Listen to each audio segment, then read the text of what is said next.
What's up tout le monde? Aujourd'hui dans la vidéo, on va faire les prédictions du UFC 318 Poirier vs Holloway 3.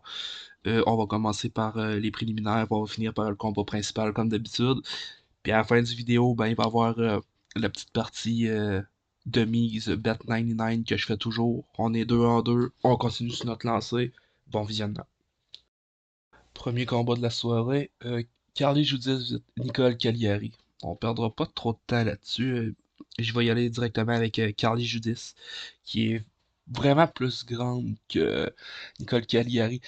Cagliari est juste 5 pieds 3. Fait que j'imagine que Judith qui a un excellent combat de bout, une bonne force de frappe, va rester à distance. Elle va bien gérer le combat, puis je suis pas mal sûr qu'elle va réussir à trouver le KO. Elle a déjà réussi un très beau KO, un coup de pied, un head kick au UFC contre Yenesi Douben. Euh, Tandis que Nicole Cagliari, ben, elle a pas encore gagné dans l'UFC. Elle a gagné son combat contre Corinne Laframboise au Contender Series. Sinon, elle a perdu contre Ernesta Kate par split décision. Puis Judith Setou a perdu contre Karakate, mais au Contender Series. Donc, on pourrait s'attendre peut-être à un combat serré, mais je donnerais l'avantage à la combattante qui est plus grande, qui a une meilleure significative de frappe, est beaucoup plus active, et a des très bons coups de pied et tout. Donc, j'irai avec Carly Judith. Deuxième combat de la soirée, Bruno Ferreira vs Jackson McVie. Jackson McVie, on le connaît pas. Il arrive du LFA, il est très grand. C'est la seule chose qu'on sait, c'est qu'il est ultra agressif. Il y a 3 KO, 3 soumissions sur 6 victoires, 100% de finition. Euh, on le sait qu'il y a une bonne allonge, là, il est grand. T'sais, on voit son allonge 77 pouces contre 72. Mais on sait rien de lui. On sait pas s'il a un bon cardio. On sait pas s'il a un bon menton. Donc juste pour ça, je vais y aller avec Bruno Ferreira parce que lui, on le sait, c'est quoi qu'il est capable dans le UFC. Il y a une victoire au-dessus d'Arman Petrosian, soumission au deuxième round. Il a déjà gagné contre Grégory Rodriguez, que cette victoire-là a très bien vieilli. Il avait fini par KO au premier round. Et si on regarde les défaites de Ferreira, il a perdu contre Abus Magomedov, c'est pas une mauvaise défaite. Il a perdu au troisième round par soumission. Puis il a perdu contre Nurzelton Ruzboev, qui pourrait peut-être ressembler un petit peu à Jackson McVie, mais Ruzboev, il a pratiquement 30 combats d'expérience, puis McVie en a 6. Donc, sont sensiblement pareils dans la longe, mais dans l'expérience, sont vraiment différents. Donc, pour ce combat-là, j'irai avec Bruno Ferreira, que je crois qu'il va être beaucoup trop pour le premier combat à McVie. Ferreira comme premier combat au UFC, c'est pas un combat facile, pas en tout. Le gars, il frappe comme un train. Euh, Puis comme que je dis, on sait pas qu'est-ce que le menton de McVie vaut, on sait pas son cardio, on sait pas qu'est-ce qu'il vaut quand il y a beaucoup de pression comme un gars contre Ferreira qui va chasser vraiment, il va le suivre à la trace. Euh, donc pour ça, j'irai avec Bruno Ferreira. Mais surprenez-vous pas s'il y a un upset parce que McVie est vraiment impressionné à 100% de finition, mais on le connaît pas. Troisième combat, Ryan Spann contre Lucas Brzeski. Normalement, c'est un choix facile, c'est Ryan Spann. Mais Ryan Spann, en étant Ryan Spann, il pourrait facilement trouver une façon de perdre qui, qui surprendrait tout le monde, parce que c'est Ryan Spann. Mais il est très bon, Ryan Spann. Il y a 6 KO, 13 soumissions, 3 victoires par décision. Il y a des grosses victoires au-dessus de Vessin Pro. Il a soumis au premier round. Il a battu Dominique Reyes au premier round. Là, en poids lourd, ça va un petit peu moins bien parce qu'il a perdu contre Waldo Cortez, mais Waldo il est en train de prouver qu'il est quand même bon. Tandis que Lucas Brzeski, ben, de son côté, c'est le seul à avoir battu Walter Walker, que cette victoire-là est en train de vieillir vraiment bien. Mais sinon, à part ça, il a perdu contre Kennedy Nchukwu, TKO au premier round. Il a perdu contre Nick Parkin, KO au premier round.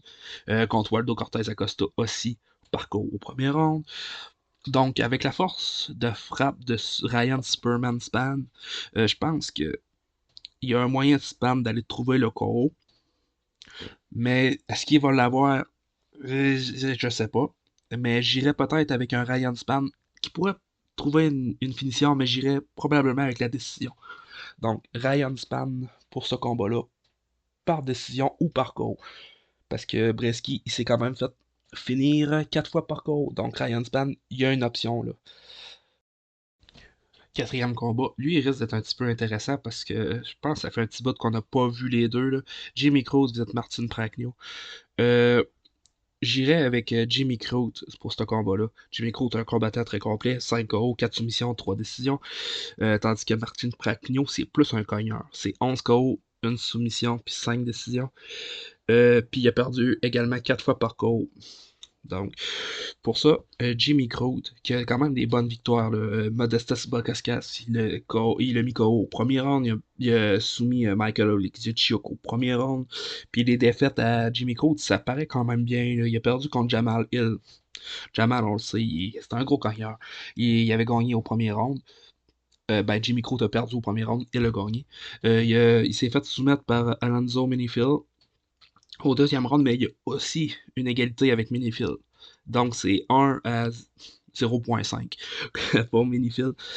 Puis il y a tout une égalité contre Rondolfo Bellato qui est vraiment pas mauvais non plus. Du côté de Marcin Prachnio, lui, ses victoires, c'est contre Devin Clark, William Knight, tu sais, du monde qui sont plus au UFC. Il a perdu contre Bukauskas, que Crute Miko au premier round. Il a tout perdu contre Victor Petrino, Philippe Lins. Marcin Pragno, je pense qu'il est un petit peu dépassé son prime. Là. On voit l'âge de 37 ans, tandis que Jimmy Crute, il a 29 ans. Il y a du millage un peu, par exemple, là, mais je pense qu'il y a place à l'amélioration pour Jimmy Crute, puis je pense que c'est ça qu'il a fait. Parce qu'il y a un petit bout qui était écœuré du MMA. Là, il est revenu, je pense que ça va mieux un petit peu dans sa tête. C'est plus classé, puis je pense qu'il va nous offrir une bonne performance, Jimmy Crute. On va revoir le bon Jimmy Crute du temps. Cinquième combat, Adam Fujit visite Islam Dulatov. Ça, je ne comprends pas pourquoi que ESPN n'ont pas la photo de Adam Fujit qui a plusieurs combats au UFC, puis Dulatov, c'est son premier, puis la photo est là. Mais c'est pas grave. J'irai avec Dulatov à ce combat-là, qui est vraiment vite. On l'a vu au Contender Series. Il a gagné contre Anthony Nunes, que il avait vraiment mangé des bons coups. Là. Je suis pas sûr qu'un gars comme Fujit va pouvoir encaisser autant que le gars au Contender Series. Sa fiche à Dulatov, c'est 11-1, mais il a perdu son premier combat pro. Donc, il est sur une série de 11 victoires consécutives. Euh, avec 100% de finition, là, il y a 7 KO, 4 soumissions. Fait que ce combat-là, ça va être assez simple pour moi. Là, ça va être Dulatov. Parce qu'on regarde les victoires d'Adam Fujit, c'est pas trop convaincant. Il a gagné par split décision contre Josh Quinlan, qui a comme une fiche de 6 victoires, 4 défaites. Donc, il a aussi gagné contre Yusaku Kinoshita. C'est pas. Il a gagné par TKO round 1, mais Kinoshita, il a pas fait grand chose au UFC. Puis ses défaites, il a perdu contre Mike Malott, Michael Morales. C'est des bonnes défaites, mais c'est ça. Il y a des bonnes défaites, mais il n'y a aucune bonne victoire. C'est bizarre à dire, mais c'est ça. Fait que pour moi, ça va être Islam Dulatov, puis ça se peut très bien même que ce combattant-là se ramasse dans ma mise. Ça va être à déterminer, mais je pense que c'est un combat assez facile à prédire que je pourrais peut-être l'inclure dans ça. Prochain combat, on va avoir le droit à un très bon prospect. Ateba Gauthier, vous êtes Robert Valentine. Euh, pour ce combat-là, j'irai avec la puissance, c'est Ateba Gauthier. Un genre de mini Ngannou à 185 livres. Ateba, c'est 6 KO, une décision. Il a gagné au UFC son premier combat contre José Mendina. Je sais pas si le monde peut se rappeler, mais Mendina, il avait vraiment encaissé beaucoup.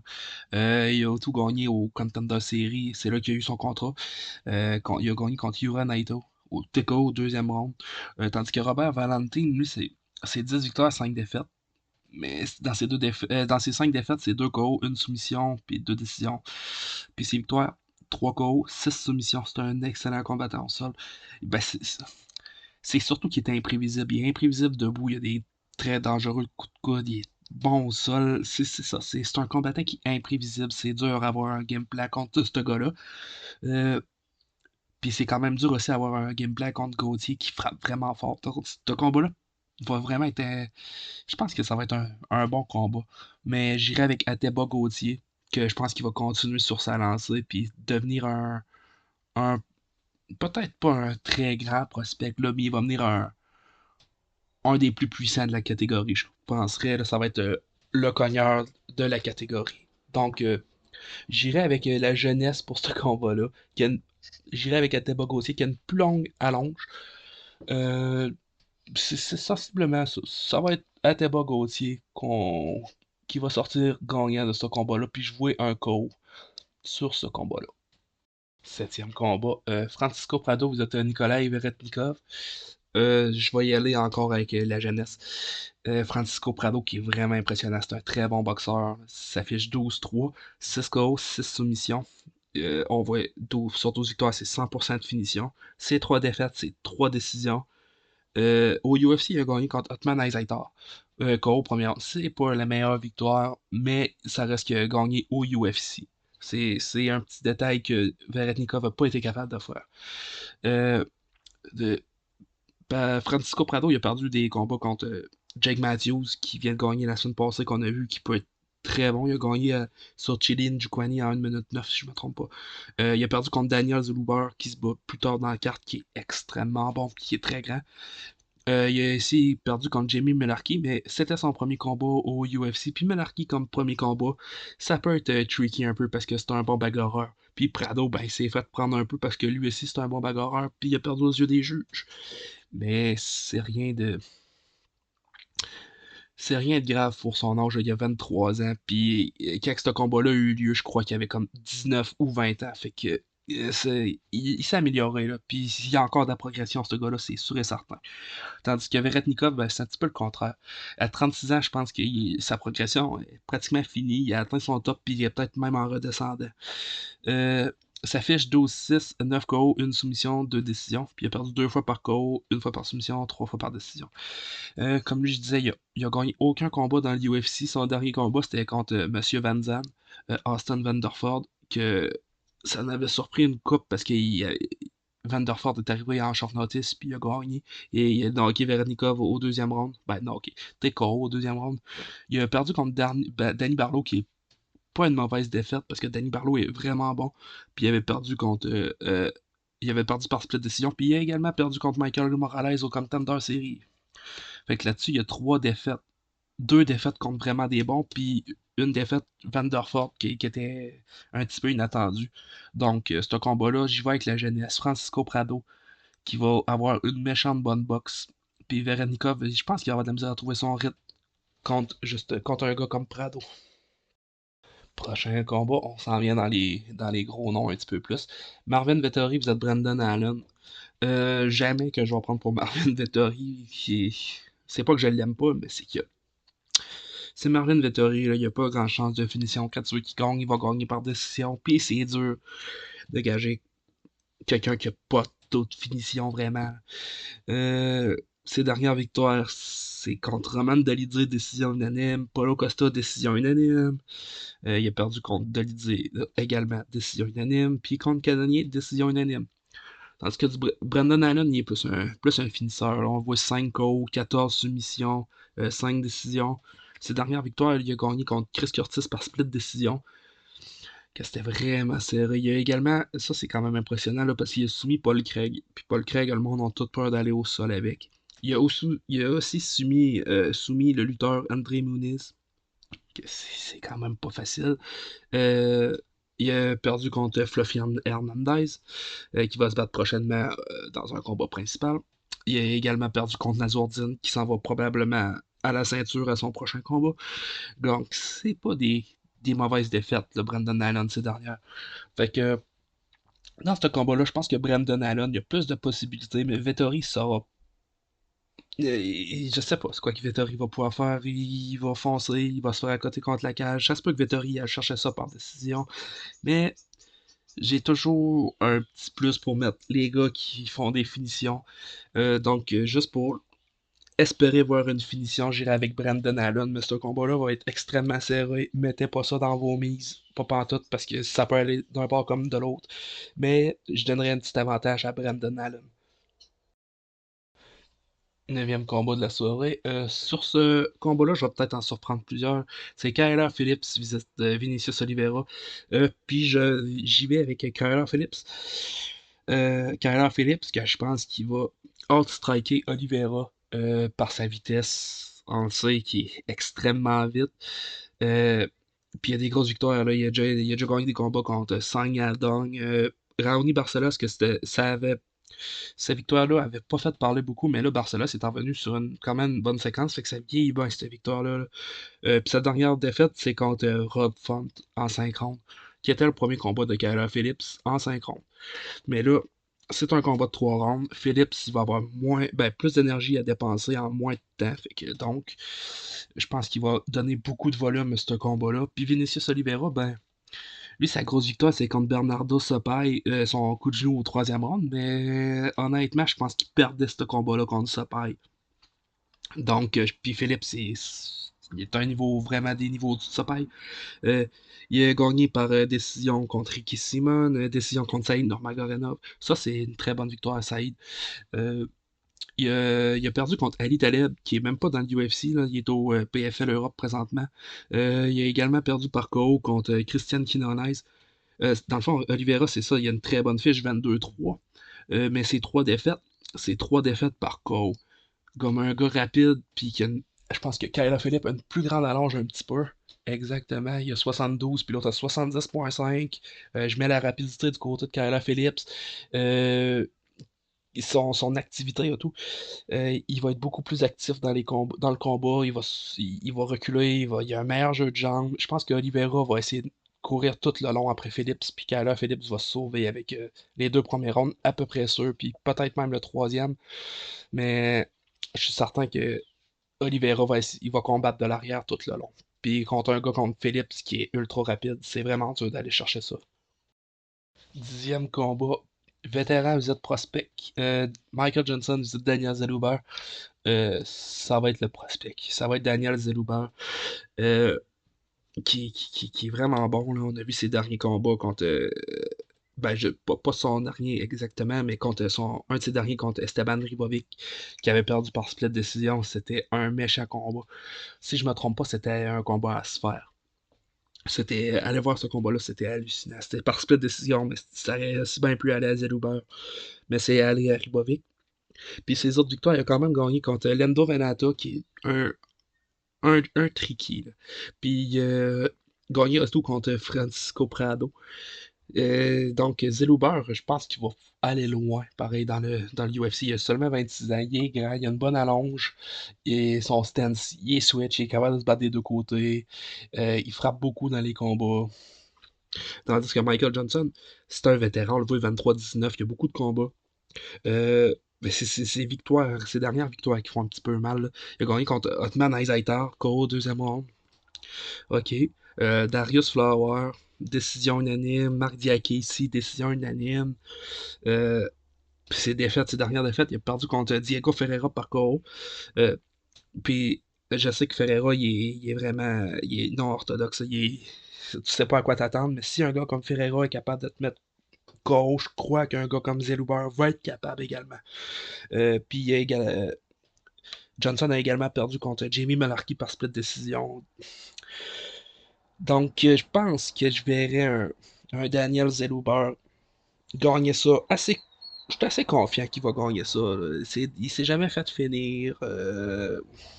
Michael Johnson pourrait nous sortir une très bonne performance, par exemple. Là, c'est pas impossible du tout parce qu'il l'a déjà fait. Mais je donnerais quand même l'avantage à Daniel Zeluber, là. Le UFC l'aime. C'est le prochain du Mexique là, que le UFC vraiment voudrait vendre au Mexique. C'est ce gars-là. Donc, même si c'est une décision serrée, je vois mal le UFC perdre le pépite du Mexique, si je peux dire. Lui et Raúl Rosa, ils vont tout le temps lui donner la petite victoire. C'est des combats faciles, serrés. Donc, pour ça, j'irai avec Zeluber. 11e combat. Celui-là, je pense qu'on va citer un très bon combat de boxe entre Dan Hagee et Patricio Pitbull. Euh, Ce combat-là, c'est plate parce que Pitbull est dépassé son prime, là. Il y a quand même des bonnes victoires dans sa carrière, mais ces dernières, ça fait un petit peu pitié, là. Il a perdu contre Eddie Mickey il avait gagné contre Eddie Mickey qui était un vol, mais avant ça, il avait perdu par soumission contre Mickey au premier round. Son dernier combat, on l'a vu, il a perdu contre Yair Rodriguez qui a Pitbull n'a pas été capable de faire grand-chose. Il s'est fait knocker par Chihiro Suzuki au premier round au Ryzen. Il a perdu également par décision unanime contre Sergio Pettis. Puis Dan Higgy, lui, de son côté, son dernier combat, je pense que c'était un KO contre Sean Woodson au troisième round. Puis Woodson, c'est un très bon combattant. Il est grand, il est dur à. C'est un bon boxeur, il est dur à pincer. Il a également gagné par KO au premier round contre Andre Fili, que Fili avait foncé tête baissée, si on veut dire, si on peut dire. Il a également perdu contre Leron Murphy, qui est invaincu. Euh, Perdu par décision contre Diego Lopez, que ce combat-là était en short notice. Il a également perdu contre Bryce Mitchell, qui est un excellent lutteur. Je pourrais peut-être voir Pitbull aller chercher les takedowns et essayer d'aller chercher une soumission. Mais je pense qu'il a quand même une bonne défense. Je pense qu'il serait capable de rester debout. Ça se peut que Pitbull soit capable d'apporter le combat au sol, mais Iggy va se relever, ça sera pas tellement long, je crois. Euh, donc j'irai ce combat-là, j'irai avec Dan Ige, que je pense qu'il est plus dans son prime que Pitbull. Puis si Pitbull veut échanger puis boxer avec Ige, je pense que la mâchoire de Ige a plus prouvé que la mâchoire de Pitbull. Pitbull a deux défaites par... il s'est fait knocker deux fois dans ses derniers, tandis que euh, Dana Ige s'est jamais fait finir. Il a ses 9 défaites, ses 9 décisions. Donc, si un gars comme Chiro a réussi à trouver le menton, et je pense que Danny Gay va y lancer un crochet, puis il va le trouver également. Donc, j'irai avec Danny Gay par finition sur ce combat-là. Deuxième combat, lui, il va être assez facile, là. Kevin Holland et Daniel Rodriguez, deux boxeurs, deux gars qui restent debout plus. Donc, ce combat-là, ça va être Kevin Holland. Kevin Holland à 170 livres, déjà, qui est vraiment bon. Il perd juste contre l'élite, là. Il a perdu contre Jack de la Maddalena, MVP. Il a perdu contre Derridor à 185, mais c'est pas. Derridor est quand même très bien parti. Jack Della il est rendu champion, puis MVP, ben c'est MVP. Puis quand Kevin Holland se bat à 170 puis qu'il n'a pas à avoir peur du sol, je pense qu'il va nous sortir une grosse performance. Je vois pas Daniel Rodriguez essayer d'aller au sol avec Kevin Holland, là. Puis si on en regarde la longe, Holland va rester un petit peu plus à distance. Il va le pincer avec un jab, j'imagine, comme qu'il fait souvent. Euh, Puis ça va faire sûrement plier les genoux à Rodriguez. Puis Holland va sauter sur une soumission. Je sais pas pourquoi j'ai ce scénario-là que Holland va sonner Rodriguez puis il va le finir par soumission. On l'a vu plusieurs fois. Il l'a fait à Luke dernièrement. Il a sonné, les genoux sont venus mous, puis il en a profité. Il a fait une soumission et l'a choqué. C'est un des seuls vraiment qui fait ça, puis qui est bon pour faire ça. Donc, ce combat-là, je pense que c'est un. Kevin Holland descend en compétition, contrairement à d'habitude. Puis je pense qu'il n'y aura aucun problème à passer au travers de Daniel Rodriguez, que je pense que ça va être son dernier combat au UFC. À son âge, il y a des bonnes chances qu'on ne revoie plus D-Rod, ou peut-être qu'on va le revoir une fois, tout dépendant de la performance qu'il va faire, mais pour ce combat-là, choix simple, Kevin Holland. Bon, rendu au co-main event, Paulo Costa visite Roman Kopilov. Ça fait un petit bout qu'on n'a pas vu que Paulo Costa. Puis je pense que je ne gagera pas pour. Si on regarde les dernières victoires de Costa, c'est contre un Luke Rockhold qui sortait de la retraite, qui a gagné par décision.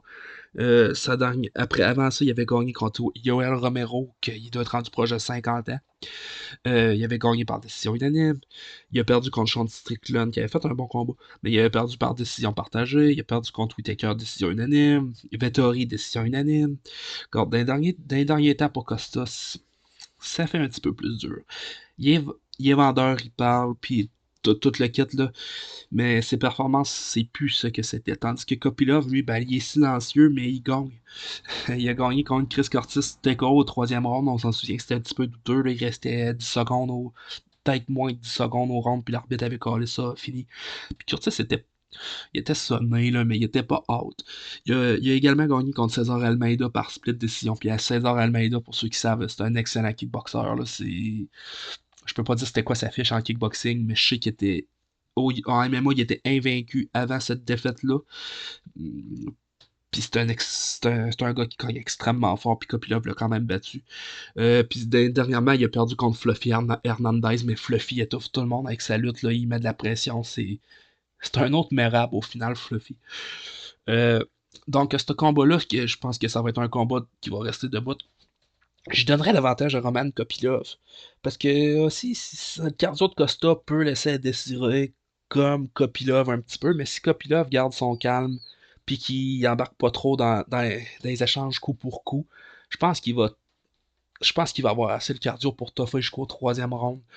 Puis aller chercher ça par décision, puis qu'il va gagner 29-28. Parce que je suis. Peut-être que Costa va être capable d'aller chercher un troisième round ou un deuxième en lait branlant. Mais je vois la quantité, le volume du côté de Kopilov. Donc, puis si tu mets du volume, ben, tu peux poker l'adversaire, il fend le nez, tu peux le faire saigner, puis ça paraît mal aux yeux des juges. Même si c'est pas des grosses frappes. Juste maganer l'adversaire. Je pense que pour ça, ça va être Roman Kopilov. Bon, rendu au dernier combat de la soirée. Puis lui, il est quelque chose un petit peu, parce que c'est le dernier combat à Dustin Poirier, puis il va vraiment se donner, là, c'est sûr à 100% qu'il va se donner à fond. Puis que les juges, je sais que les juges sont pas achatables, là, mais tu sais, on a vu souvent les décisions qui sont à l'avantage du UFC. Euh, puis si ce combat-là se rend à décision, j'ai comme de la misère à voir les juges ne pas donné ce combat-là à Dustin en avant de ses fans, son dernier combat. Mais peu importe, j'y vais avec Max Holloway. Ça a été mon premier. Quand j'ai vu le combat annoncé, je me suis dit, ah, Holloway va gagner. Mais là, j'ai commencé à douter avec la performance de qu'il y a eu contre Ilya. Je me dis, ah, ça va peut-être qu'il laisser du dommage. Puis ça peut-être la mâchoire Holloway sera plus pareil. Mais, ouais, non, j'y vais avec ma première intuition qui a été Max Holloway, mais c'est un 50-50. Là. Mais dans les dernières victoires de Holloway, il a battu Justin Gaethje KO au 5e round, on l'a tous vu. Il a battu The Korean Zombie aussi, Arnold Allen qui est une excellente victoire. Mais il a perdu son dernier combat, puis c'était contre Ilya. Puis il a perdu au 3e round, par exemple. Il a toffé quand même plus que les autres.